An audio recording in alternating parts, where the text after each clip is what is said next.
Bom dia a todos, sejam todos muito bem-vindos para a live número 9 sobre o tema Estratégias de Superação para o setor dos eventos. O meu nome é Patrick Sardinha, eu sou o diretor e fundador da EasyGo. Vou estar nas próximas semanas à conversa com alguns profissionais do setor e não só.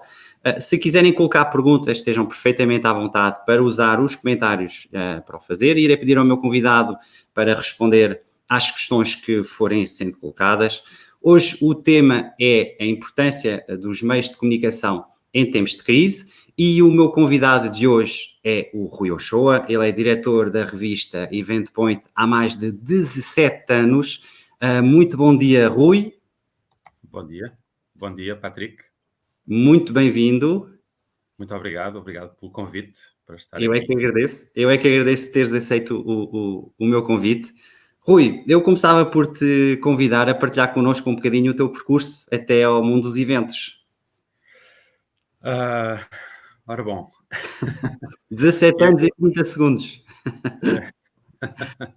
Ora bom, eu, enfim, fiz um percurso um bocadinho acidentado, digamos assim, porque eu, em termos de estudos, sempre fui da área de ciências, sempre fui da área no liceu, optei por saúde, e depois, quando fui para a faculdade, fui para biotecnologia, que tem tudo a ver Tem com tudo a ver. jornalismo, não é? E depois, ao fim de algum tempo, ainda foi algum, hum, achei que o meu futuro não estaria bem num laboratório rodeado de tubos de ensaio e de pipetas. E então decidi mudar para uma outra coisa completamente diferente. E na altura, o sistema, enfim, imagino que hoje também não seja muito simples, mas na altura o sistema era particularmente complexo. Portanto, se eu quisesse mudar, por exemplo, para uma área de humanidades, teria que fazer de novo, enfim, pelo menos exames dos últimos anos do liceu, fazer de novo acesso ao ensino superior.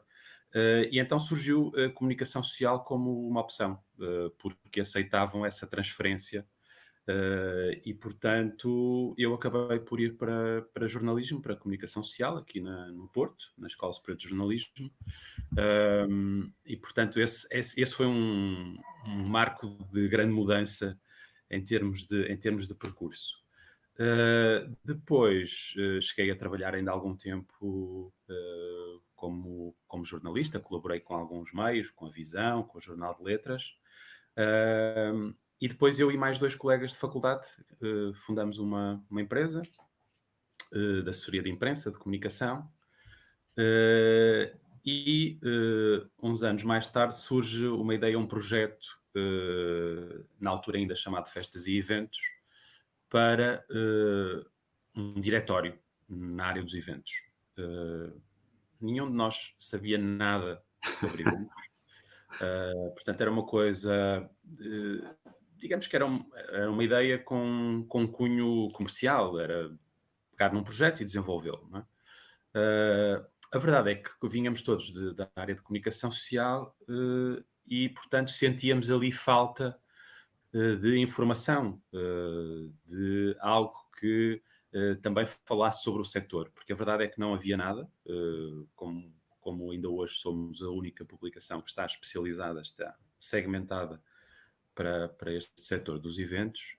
E, portanto, aos poucos fomos colocando algumas notícias, algumas entrevistas, algumas reportagens, e a verdade é que isso coincidiu também com o desenvolvimento da internet e, portanto, um diretório passou a fazer muito sentido online, a partir dessa altura, e isso significou que, aos poucos, a informação, as notícias, as entrevistas, as reportagens foram conquistando espaço dentro da revista,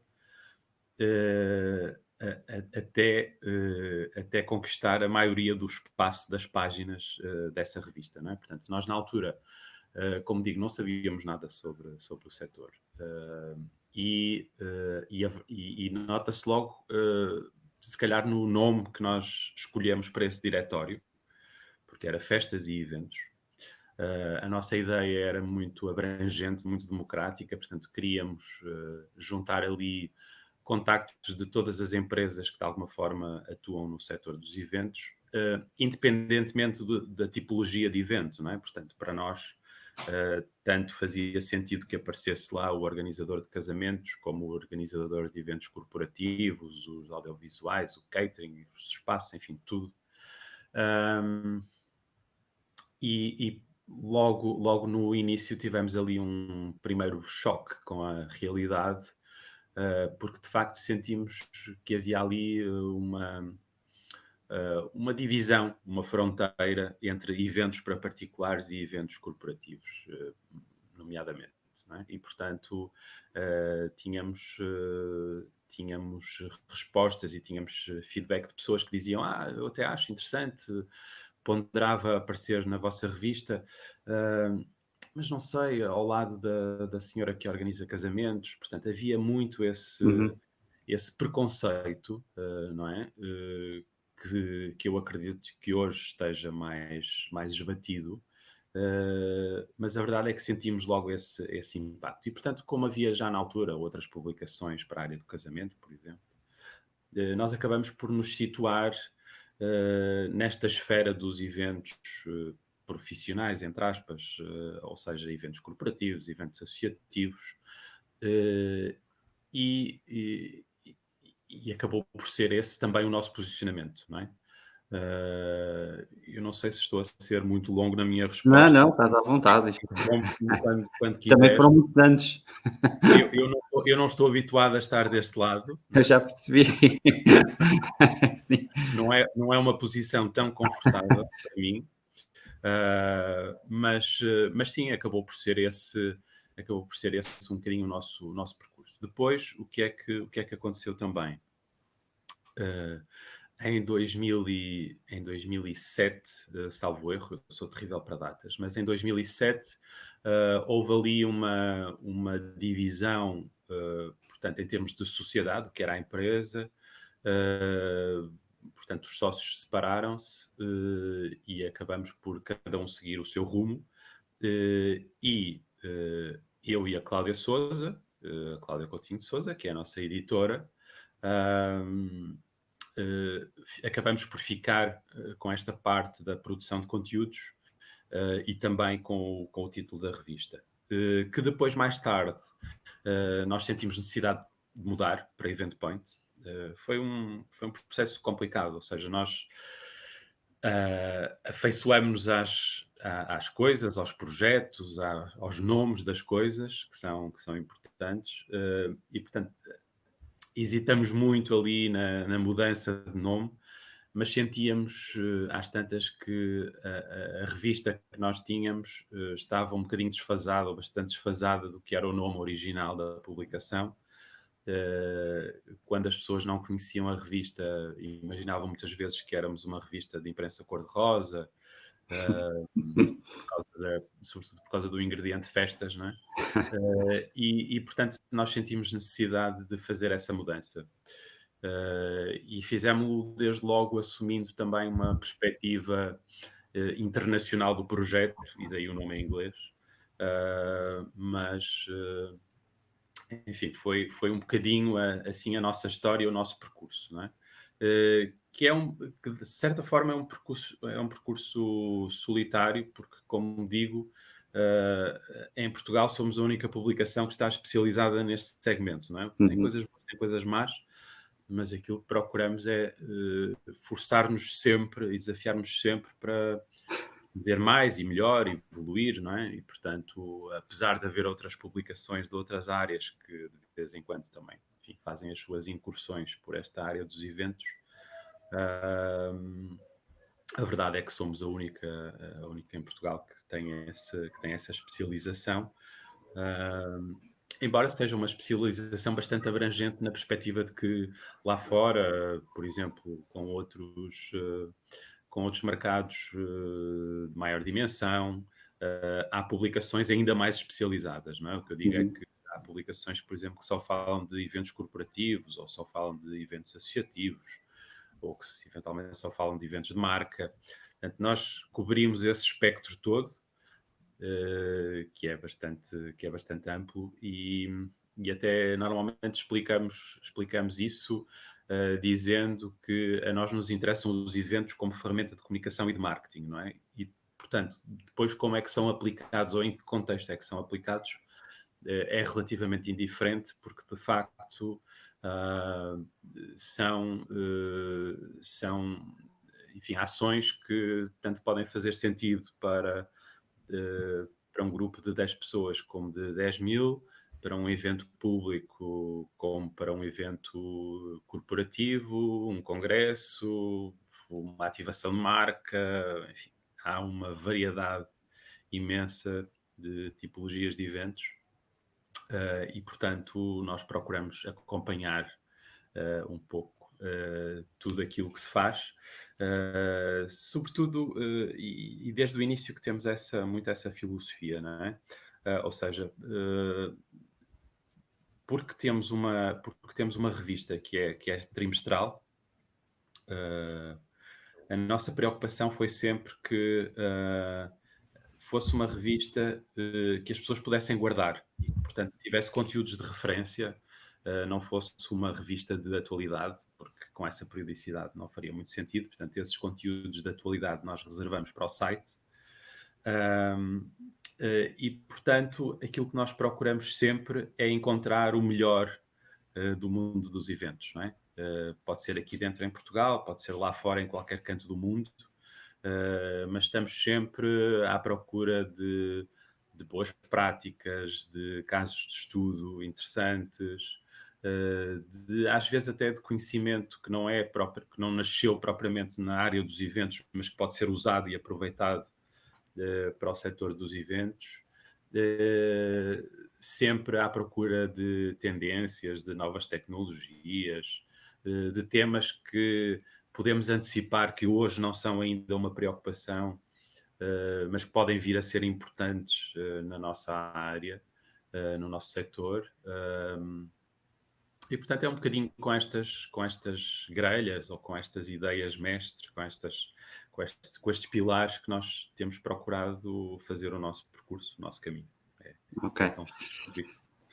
Eu se calhar, tu estavas a dizer que não estás habituado a estar desse lado e também ter um jornalista do outro lado também acaba por ser como que se tentar roubar a bola ao Cristiano Ronaldo, não é? Quando a gente tenta entrevistar um jornalista ou estar à conversa com um jornalista, pode ser um bocadinho assim. Mas olha, eu se calhar começava por introduzir um tema que eu acho que é extremamente importante nesta fase, até porque nós vimos que os meios de comunicação, nesses momentos de crise, ganham uma relevância muito grande, até porque as pessoas praticamente ganharam o hábito de assistir ao jornal, ao telejornal, ao jornal da noite, como que se de uma necessidade se tratava de se manterem informados, não é? E eu se calhar começava por te perguntar qual é que tu achas que é a importância dos meios de comunicação numa crise como esta que nós estamos a viver atualmente. Uhum. Bom, eu acho que um dos desafios maiores para os meios de comunicação é, no fundo, continuar a fazer o melhor possível um trabalho que eu acho que já fazemos há muito tempo, que é, no fundo, sermos um agregador e um organizador de informação, de ideias, não é? Porque a verdade é que nós estamos cada vez mais expostos ou temos acesso a quantidades cada vez mais incríveis de informação, não é? É virtualmente impossível chegar a tudo, consumir tudo, consultar tudo, e, portanto, acho que um dos papéis dos mídia hoje em dia é um papel que não é novo, mas continua a ser esse de agregar informação, de editá-la, esse trabalho de edição, que eu acho que é importante, não é? E isto cruza-se muito com um fenómeno hoje em dia que eu acho que é altamente preocupante, que é para usar o termo anglo-saxónico, as fake news, não é?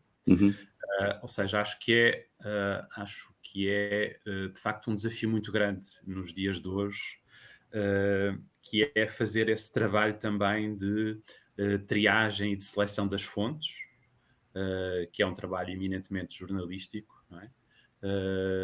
porque de facto sentimos que circula uma quantidade brutal de lixo que nos chega através de todos os mídias que possamos pensar e imaginar. E, portanto, a imprensa, os órgãos de comunicação social, acho que têm um papel aí muito relevante, não é? Porque, de facto, eu acho que eu gostaria que houvesse mais filtros por parte das pessoas ao consumir informação, mas a verdade é que todos os dias percebemos que a maior parte das pessoas está muito exposta a informação de má qualidade, a Uhum. desinformação, coisas que realmente criam muito ruído e geram muita perturbação até no modo como nós entendemos a realidade que nos rodeia, não é? E, portanto, acho que esse é um papel crítico, fundamental de todos os meios de comunicação. Portanto, eu gostaria que nós também, à nossa escala e para o setor dos eventos, contribuíssemos para esse trabalho de identificação de fontes credíveis, de seleção de informação de qualidade. E isto não tem nada a ver com a ausência de pluralidade, não é isso. Aliás, é de toda a vantagem que haja fontes de informação mais diversas possíveis, que haja confronto de ideias, opiniões diversas, não é isso que está em causa. Mas fake news enfim, é algo terrível nos nossos tempos e acho que é um combate a que todos devemos aderir. E tu fizeste algum ajuste ou mudaste alguma coisa na tua comunicação devido a esta pandemia, ou mantiveste sempre a mesma forma de comunicar, o mesmo tipo de mensagem? Ora bom, eu acho que nós introduzimos algumas mudanças que nos foram impostas pela própria realidade, não é? Uhum.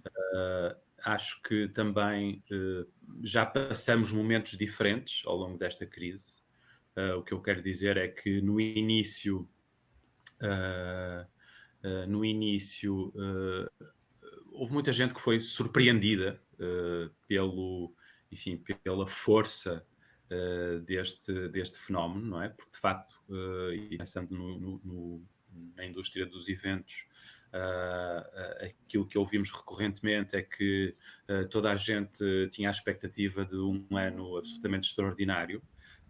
Os primeiros 3 meses, os primeiros 2, 3 meses do ano foram de facto muito bons, foi um arranque muito positivo, e de repente passou-se do 100 para o 0. Uhum. E isto é absolutamente terrível. Enfim, não sei se. Julgo que nunca antes, ou pelo menos no passado recente, que eu tenho memória, pelo menos, nunca vivemos uma situação destas, exatamente igual a esta, embora tenhamos vivido permanentemente em crise ou em crises, não é? Isso enfim, é algo que faz parte da nossa história, pelo menos a história recente. Mas foi um período de estupefação, não é? Portanto, Uhum. houve ali um momento de choque e muito rapidamente eu creio que percebemos que as pessoas precisavam de ter espaço para deitar as coisas cá para fora, não é? No fundo era fazer ali uma catarse de tudo aquilo que estava a acontecer, desse espanto com aquela paragem súbita e total, completa. E, portanto, acho que isso foi muito importante. Ou seja, logo ali naquele primeiro momento, nós sentimos necessidade de reforçar a produção de notícias para o site, portanto, estar mais próximos ainda dos nossos leitores, quer nas redes sociais, quer através do site, da newsletter eletrónica. Portanto, aumentar esse contacto, a frequência com que publicávamos notícias, inclusivamente, porque de facto toda a gente estava a tentar perceber o que é que se estava a passar, como é Uhum. que as coisas iam correr, não é? Portanto, esse foi um momento, eu acho, importante. E também sentimos que as pessoas estavam muito disponíveis, estavam ávidas de partilhar informação, de trocar ideias, de falarem umas com as outras. E ainda que a partir de um certo momento o tivéssemos que fazer online, essa necessidade esteve muito presente e marcou muito aquelas primeiras semanas. E acho que de uma certa forma perdurou. Ainda hoje sentimos essa maior disponibilidade do que era habitual para partilharmos ideias com os outros, para trocarmos impressões, para refletirmos em conjunto como é que é possível reagir a uma situação destas, enfim, que é absolutamente extraordinária. E, portanto, aquilo que nós também decidimos muito rapidamente foi criar os nossos próprios diretos, através do Facebook da Event Point, justamente para dar voz às pessoas, não é? Uhum. Sentíamos essa necessidade enfim, julgo não estar enganado ao dizer que, de facto, nesta área dos eventos e do turismo, fomos provavelmente os primeiros a dar esse passo. Portanto, nós que até nem somos...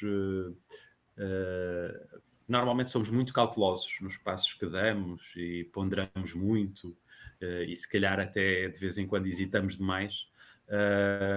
Desta vez fomos muito rápidos a reagir, portanto, foi de reagir que se tratou, e acho que foi um passo muito importante para nós e para as pessoas que estão à nossa volta, de criar aqui um espaço, e depois foram surgindo outros, como este, em que estamos a conversar, onde de facto isso era possível.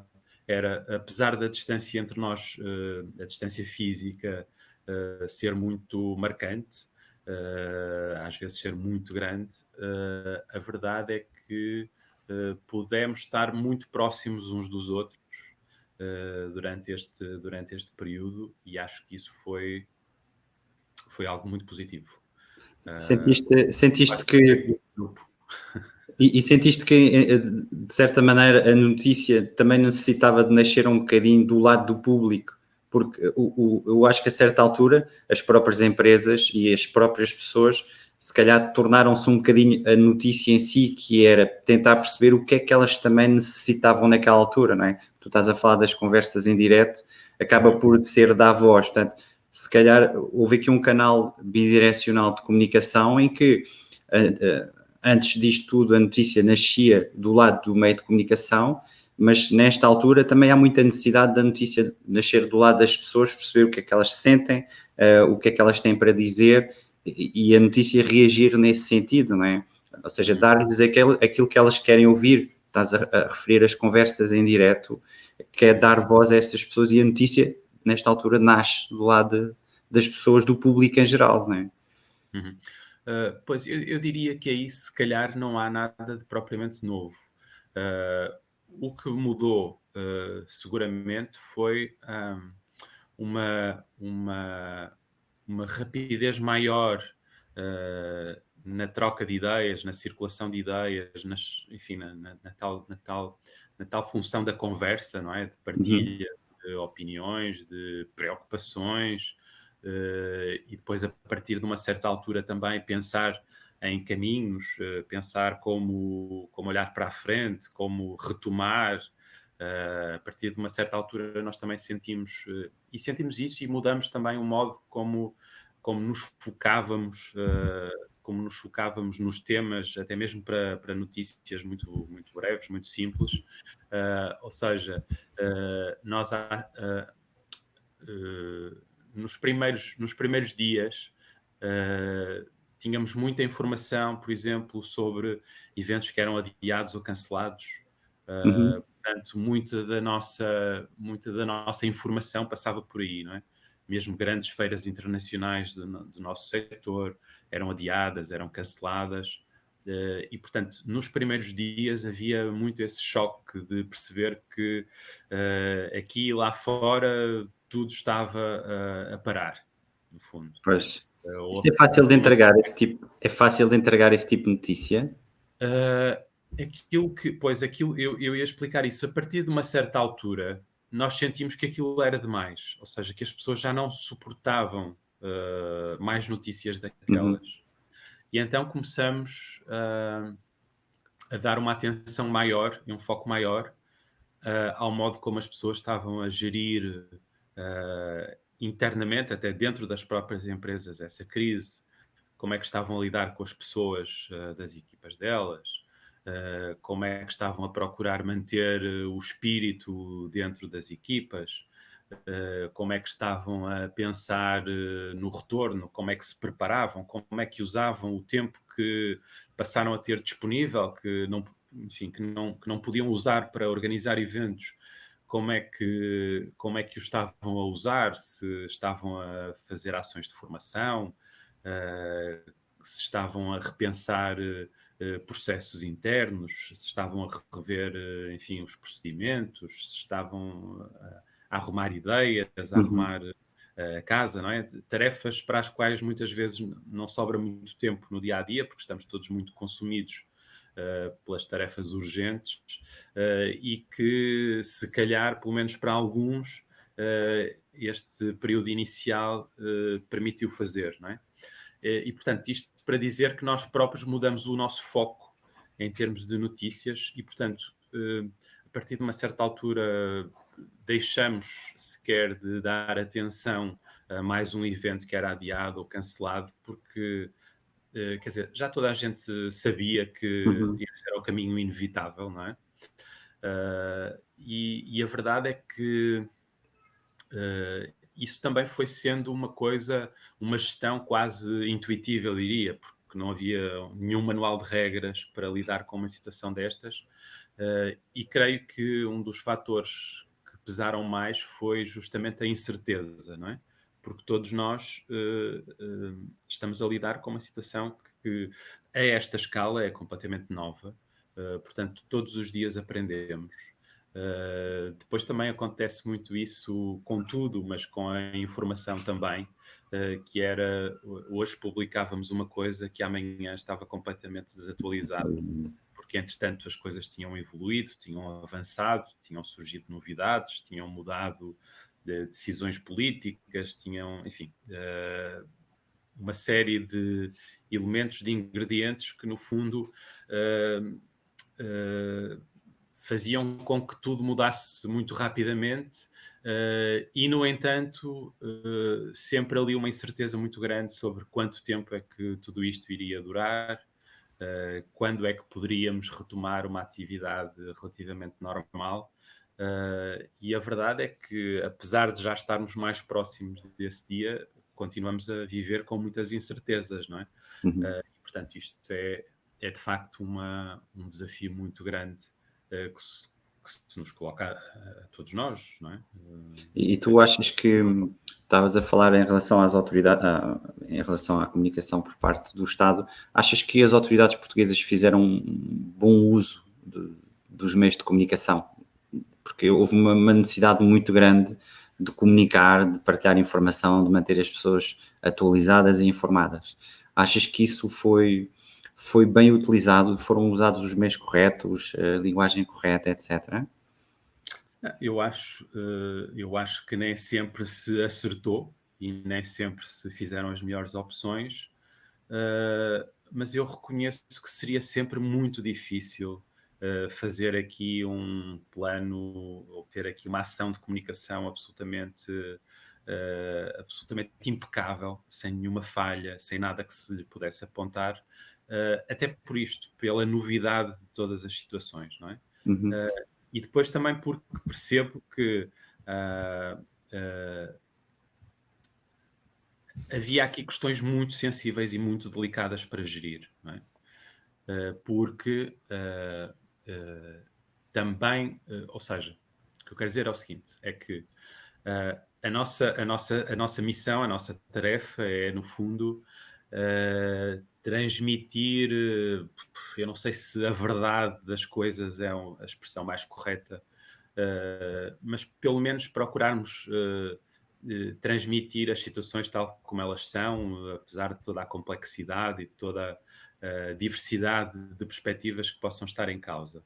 Mas a verdade é que eu também percebo que, em termos de comunicação de um Estado numa situação de pandemia, muitas vezes essa verdade tinha que ficar de alguma forma comprometida, sob pena de poder criar um excesso de alarme social, criar pânico entre as pessoas e, portanto, eu percebo que é muito difícil comunicar numa situação destas e, enfim, até pelas circunstâncias da própria doença, o facto de todos os dias se descobrirem coisas novas, algumas delas que eventualmente contradiziam aquilo que se pensava há um tempo, enfim, introduz necessariamente aqui a sensação de que há avanços e recuos, que há coisas que foram ditas num certo momento que depois são desditas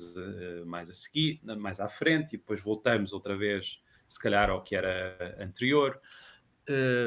Mas a verdade é que isto também tem que ver com a própria ciência, não é?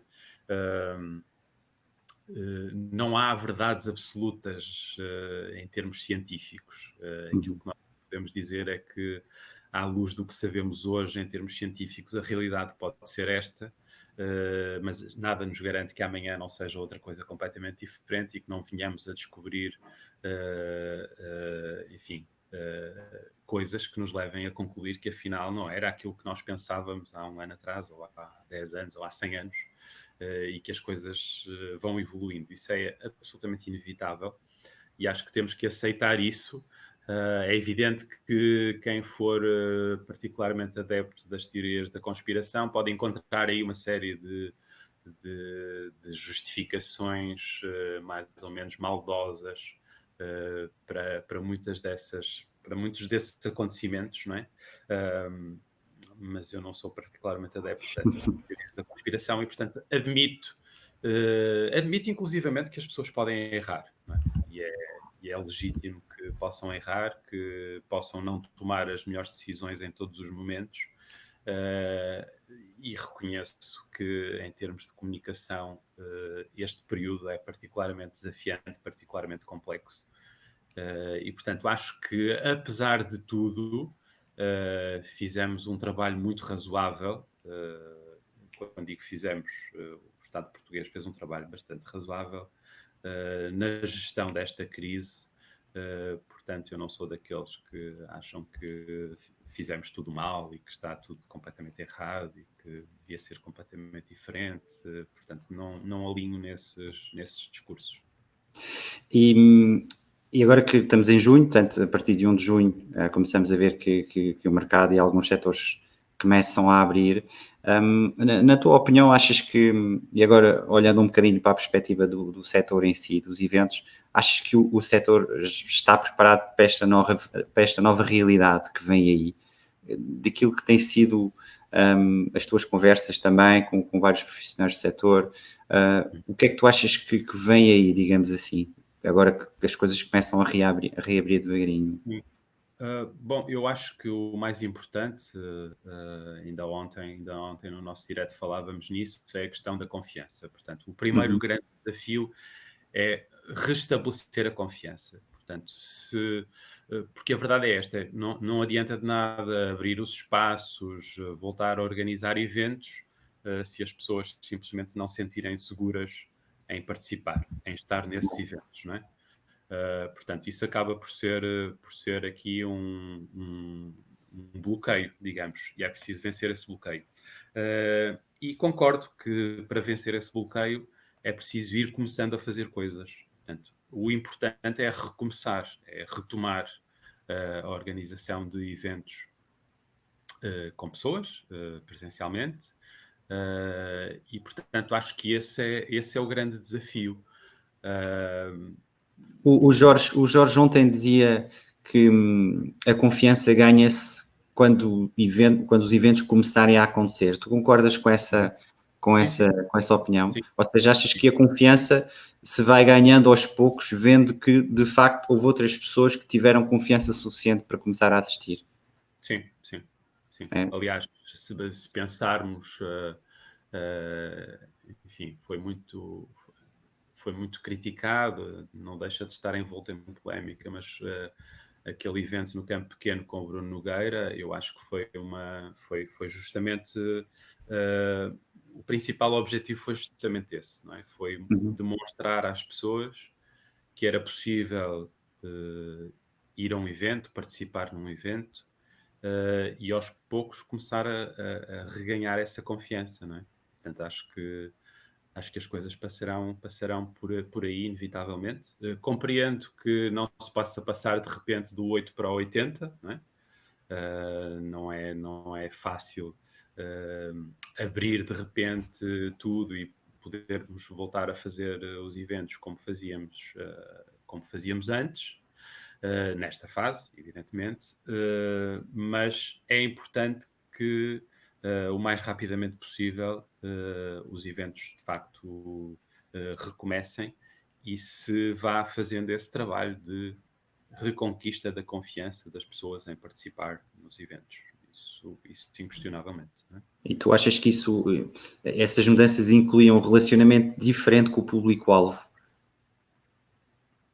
Uh, a experiência, ou seja, a experiência de participar agora nos primeiros eventos. Não, estou a dizer, portanto, aqui nos primeiros eventos, antigamente havia um determinado processo a nível de comunicação que acontecia, não é?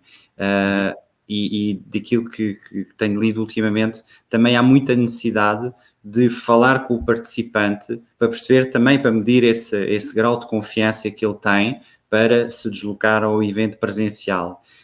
E isso cria uma nova forma de se relacionar com o público-alvo, ou seja, em vez de comunicar o valor em si do evento e porque é que as pessoas têm que estar presentes, se calhar tem que haver um relacionamento diferente naquilo que é também aferir a confiança que existe com os potenciais participantes, portanto, o público-alvo de um determinado evento, para também perceber se já está preparado, se não está preparado, a expectativa e o que é necessário acontecer para ele se deslocar ao evento físico, não é? Portanto, isso cria aqui, se calhar, algumas mudanças na forma como se comunica, como se relaciona os organizadores de eventos com o público-alvo em si, ou não? Uhum. Sim, sim, sim, acredito que sim. Ou seja, é preciso demonstrar ainda mais o valor da participação num evento para de facto convencer as pessoas a irem. Acho Uhum. que sim, acho que essa pode ser uma marca, não é? Porque a verdade é que, aliás, creio que foi um médico, um cardiologista que participou num dos nossos diretos que falava nisso, não é? Ou seja, que ele, por exemplo, daqui para a frente, pensaria muito bem antes de, por exemplo, tomar um avião para ir a Amsterdão, por hipótese, reunir-se com 7 ou 8 pessoas, 7 ou 8 colegas para discutirem algum tema, algo assim no género, não é?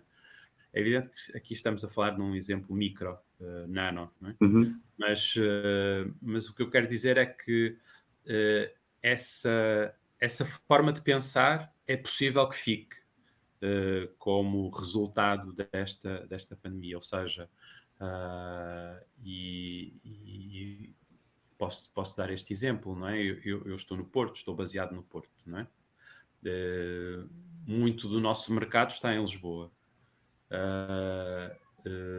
Portanto, eu estava habituado a fazer muitas reuniões presenciais em Lisboa, porque lá está, porque é importante estar frente a frente com as pessoas, porque é diferente. Mas se calhar para reunir com uma pessoa durante 30 minutos ou 1 hora, se calhar todos nós percebemos que o podemos fazer perfeitamente online. Uhum. E se calhar não se justifica irmos de carro, ou de comboio ou de avião do Porto a Lisboa, de Lisboa ao Porto, para ter essa meia hora ou 1 hora de reunião. Portanto, esse pesar de vantagens e desvantagens, não é? Acho que é algo que pode ficar. E, portanto, daqui para a frente, admito que as pessoas ponderem mais sobre as vantagens de realmente se deslocarem e irem a um evento presencialmente. Ok. Sobretudo pensando que daqui para a frente, cada vez mais essas duas componentes, a presencial e a virtual, remota, possam coexistir, não é? E, portanto, se calhar, em alguns casos, fará sentido que eu me junte a um determinado evento remotamente, online, e noutros casos, se lá está, se o valor que é gerado pela participação presencial for relevante, então aí sim eu poder me deslocar e participar. Portanto, acho que isso pode ser de facto uma marca que ficará. E já que estamos a falar em mudança, e agora vendo um bocadinho o novo papel dos diferentes atores envolvidos no evento, quais é que são as empresas ou que setores é que tu achas que vão ser mais afetados? Se calhar nesta primeira fase, obviamente, porque no futuro acredito que as coisas possam voltar ao normal, mas nesta primeira fase, quais é que tu achas que serão os setores mais afetados? Ah, ora bom, eu diria que tudo o que está, tudo o que estiver para além daquilo que é permitido fazer com um evento virtual, eu acho que está claramente e altamente penalizado, não é? Ou seja, Uhum. no fundo, o que é que nós verificamos? Que com esta impossibilidade de termos as pessoas presentes fisicamente, frente a frente, a participar em eventos,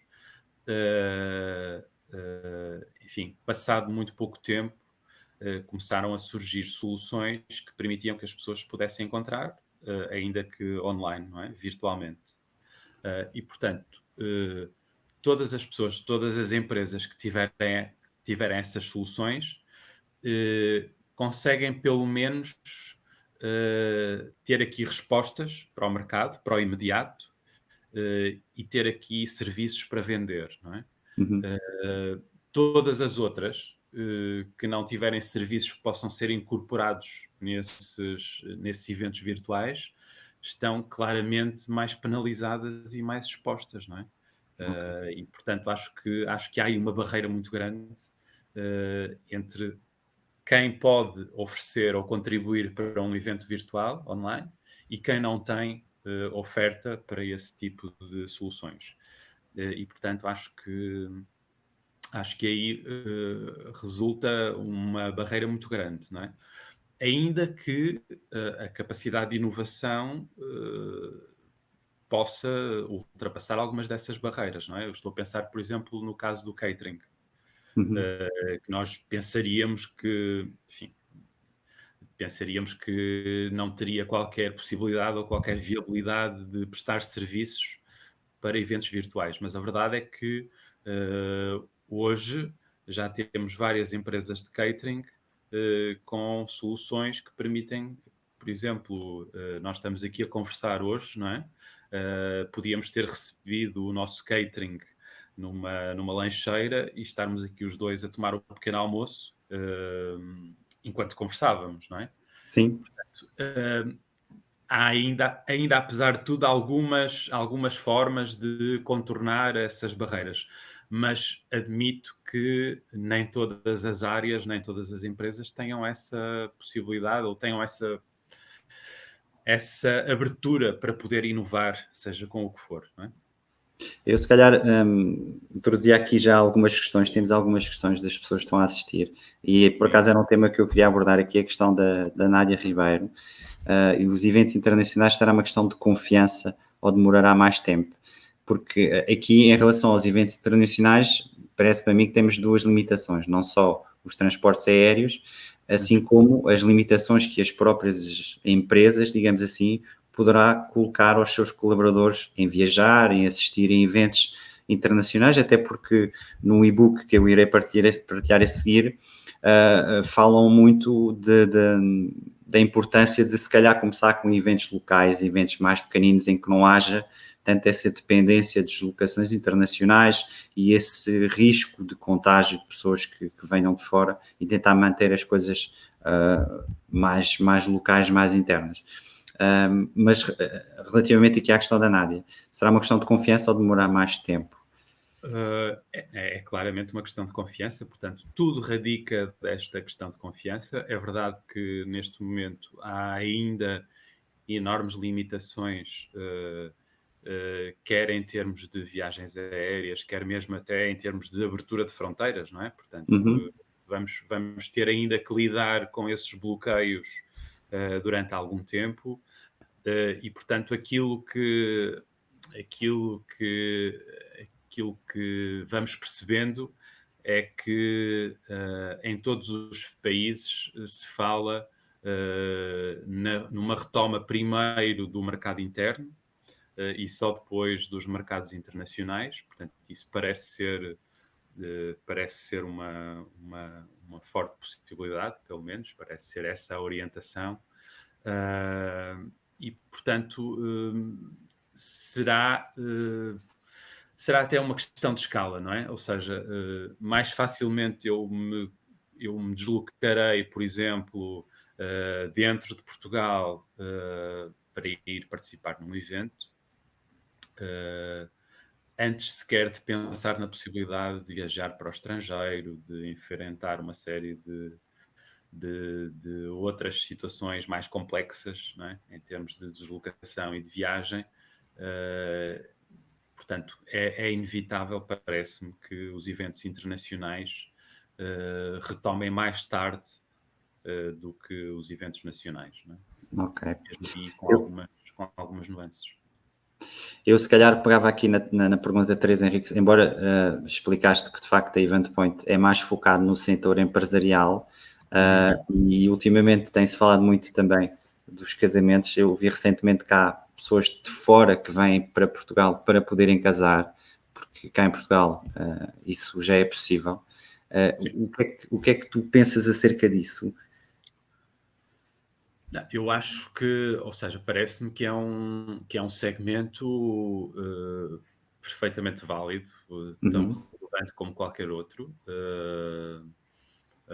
Aliás, como eu no início falei nesse preconceito que sentíamos por cá, mas, por exemplo, se nós olharmos para os Estados Unidos, nos convention bureaus, eles têm wedding planners lado a lado com agências que organizam eventos corporativos. Portanto, não há se calhar tanto essa divisão, esse preconceito. Quer dizer, o setor dos eventos, dos casamentos, é um setor, enfim, que é altamente relevante, e eu, por princípio, como questão de princípio, não vejo nenhum problema em que possa estar lado a lado com o dos eventos corporativos ou dos eventos associativos ou outro tipo de eventos. Portanto, eu pessoalmente não crio aí nenhuma clivagem e não vejo que haja grande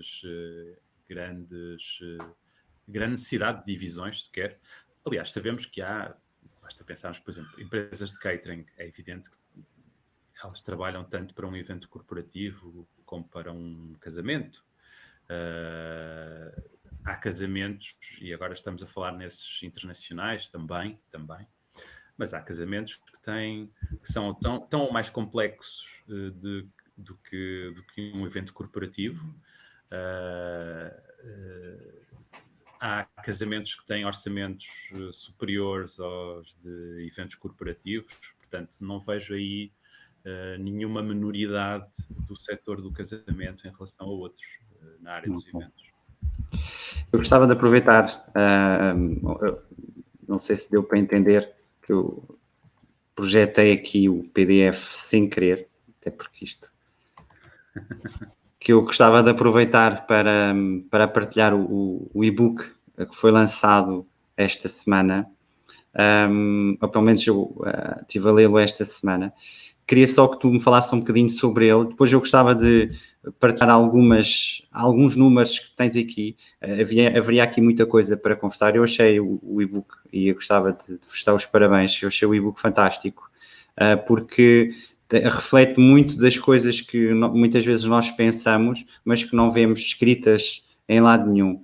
E acho que é extremamente importante começarem-se a verbalizar determinadas ideias e determinadas coisas, como é a questão da confiança, reforçar bastante a questão da confiança, estudos que vocês também trouxeram a nível internacional, eu acho que de facto reflete muito bem isso. Eu vou partilhar depois o link aqui nos comentários para quem quiser consultar, mas eu queria só que tu fizesse um breve comentário sobre este e-book.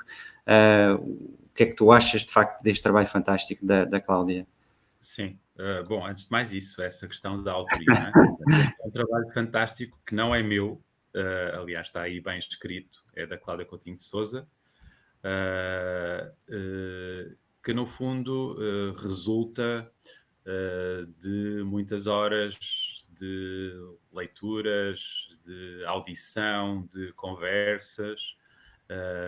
Portanto, ela, no fundo, foi buscar informação a uma série de fontes, lá está, que consideramos credíveis, relevantes, independentemente de poder haver muitas outras, como é óbvio. Mas, no fundo,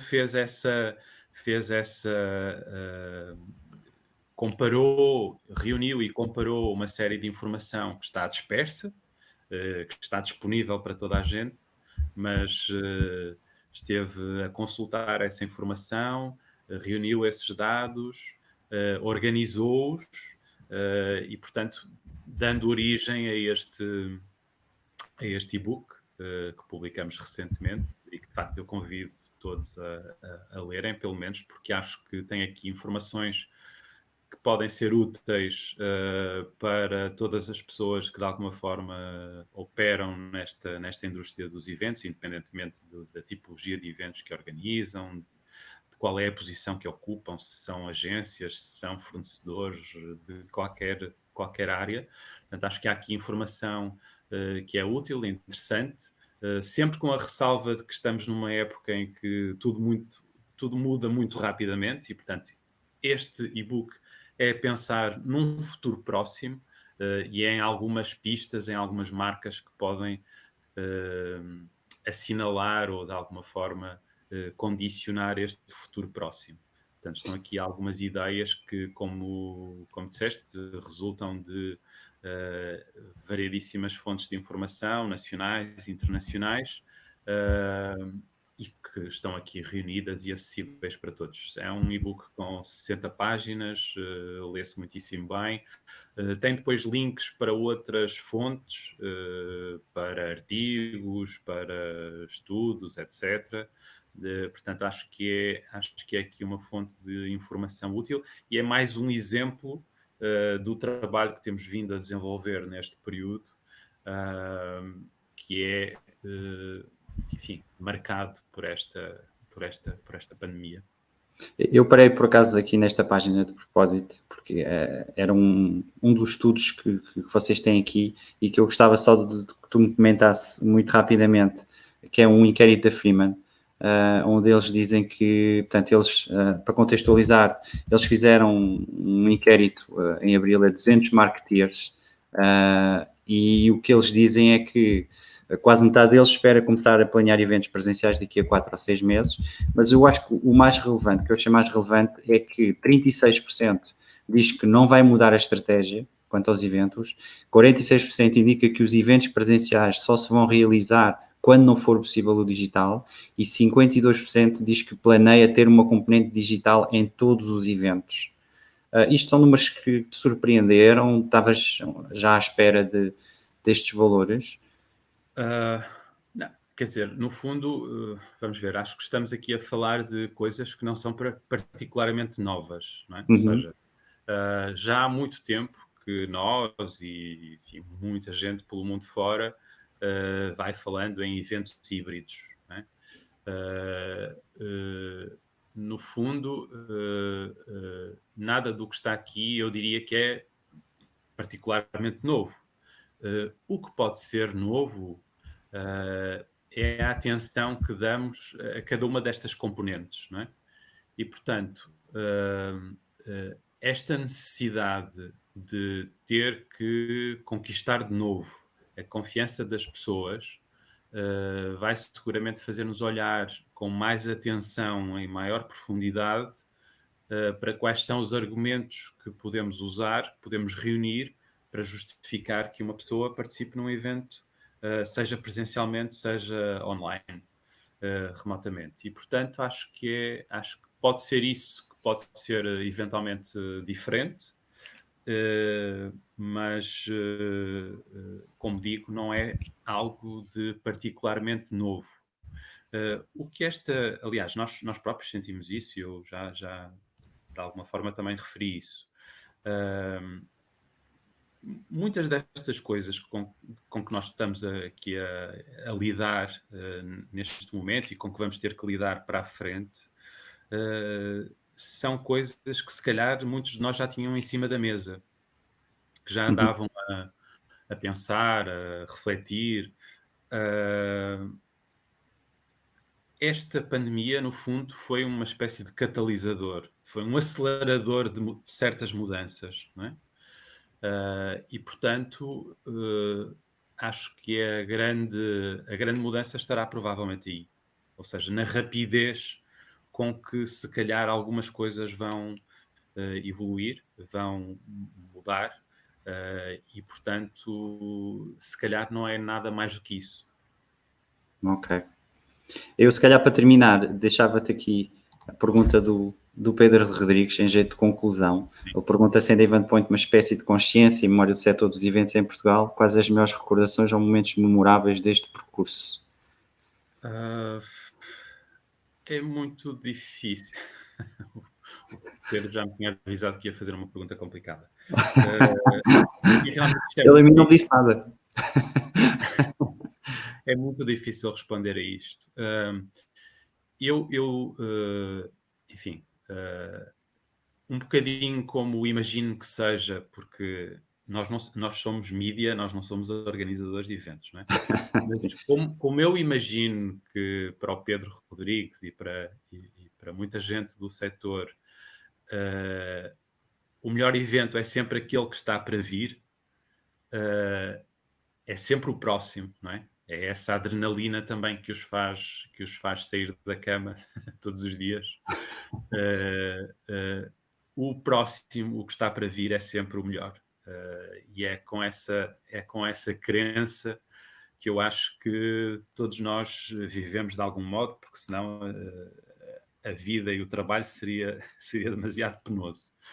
Mas eu gostava de acreditar no seguinte: nós já há muitos anos que ouvimos o discurso de que falta união no setor dos eventos. Ou seja, gostamos todos muito uns dos outros, uns mais, outros menos, não interessa, mas a verdade é que temos um retrato relativamente bem identificado de quais são os problemas do setor, de desafios, mas falta sempre aqui qualquer coisa. Uhum. E eu acho que um elemento muito positivo deste período que estamos a viver agora foi, de facto, o sentirmos, o verificarmos que as pessoas estavam, de facto, disponíveis umas para as outras. Estavam disponíveis para participar, para contribuir, para se envolverem. E, portanto, eu espero que o melhor momento para o nosso setor seja aquele que está para vir, em que nós consigamos dar o passo seguinte, que é, ok, temos identificados determinados problemas, determinadas lacunas, agora vamos conseguir dar o passo a seguir e conseguir concretizar esses passos.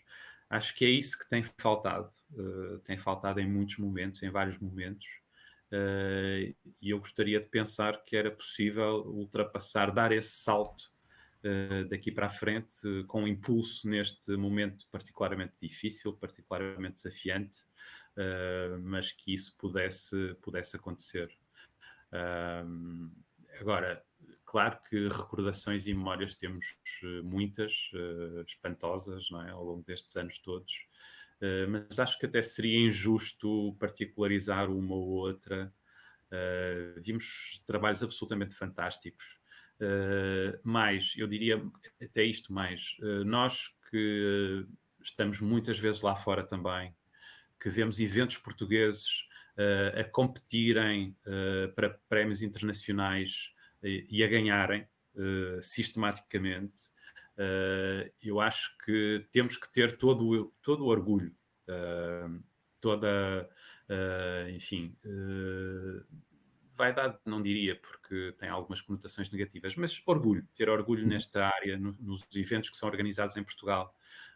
Ouvimos muita gente lá fora a elogiar-nos. Portanto, eu gostaria que isso também fosse o tal trampolim para darmos o passo seguinte, para conseguirmos demonstrar a importância que o setor tem, conseguirmos demonstrar a relevância que ele tem, todos os impactos que tem para a economia e a vida do país. Portanto, acho que era esse o meu maior desejo. E era esse o momento mais memorável que eu gostaria de recordar daqui a uns anos. Ok. Rui, gostava só que partilhasses connosco quando é que podemos acompanhar o teu trabalho, acompanhar a revista Event Point. Sim, como é que podemos acompanhar e onde? Certo. Portanto, a revista Event Point está disponível por assinatura, portanto, as edições em papel, digo eu. Portanto, qualquer pessoa pode assinar a revista e recebê-la confortavelmente no escritório ou em casa. É uma revista trimestral. Depois temos também uma edição internacional, que essa circula sobretudo em feiras lá fora, feiras da nossa área, do nosso setor, que habitualmente é distribuída apenas lá fora, portanto essa tem um acesso mais difícil nessa perspectiva, embora depois todas elas também fiquem disponíveis em termos digitais, porque nós ao fim de cada edição em papel fazer o seu percurso fica disponível online. Depois temos também os nossos sites que podem consultar, eventpoint.pt ou eventpointinternational.com. Portanto, temos sites em português e em inglês. Temos também newsletters eletrónicas, que em português saem todas as semanas. Redes sociais, estamos presentes em eventos, organizamos também, por exemplo, o Meet com o Altice Arena, que é um encontro anual. Fazemos também com o Altice Fórum Braga um encontro entre políticos e líderes da Meetings Industry. Portanto, há muitas formas de nos encontrarmos, de estarmos em contacto, e espero que continuem a seguir a Event Point. E as conversas em direto, à terça-feira? Conversas em direto, sim. Que vieram para ficar, portanto, acho que vai ser também um resultado positivo da pandemia, exatamente. Okay. É um formato que veio para ficar e que nós queremos manter, porque de facto tem funcionado muito bem. E nós próprios temos gostado desse contacto mais próximo e informal com o setor. Muito bem. Rui, eu partilhei, entretanto, aqui nos comentários o link para a assinatura da revista, o link para o site também. Rui, muito obrigado pela tua disponibilidade. Acho que foi uma conversa muito interessante. Deixo o convite também para quem quiser assistir na próxima semana aqui aos diretos no meu Facebook. Eu, na próxima semana, vou estar à conversa com o Luís Figueiredo, da FMédica. Ele é enfermeiro de primeira linha no Hospital de Cascais. Ele vai nos ajudar a perceber, hoje em dia, ou ao dia de hoje, digamos assim, todos os cuidados que nós devemos ter para começarmos também a realizar eventos, mas acima de tudo eu acho que será uma conversa em que quem tiver dúvidas que assista, que coloque em direta. O Luís é uma pessoa extremamente disponível para ajudar e para responder de uma forma muito simples, muito clara e muito pragmática. E, portanto, eu deixo o convite para assistirem na próxima semana. Rui, mais uma vez, muito obrigado por teres aceito o meu convite. E desejo a todos o resto de um bom feriado de Dia de Portugal. Muito obrigado. Obrigado.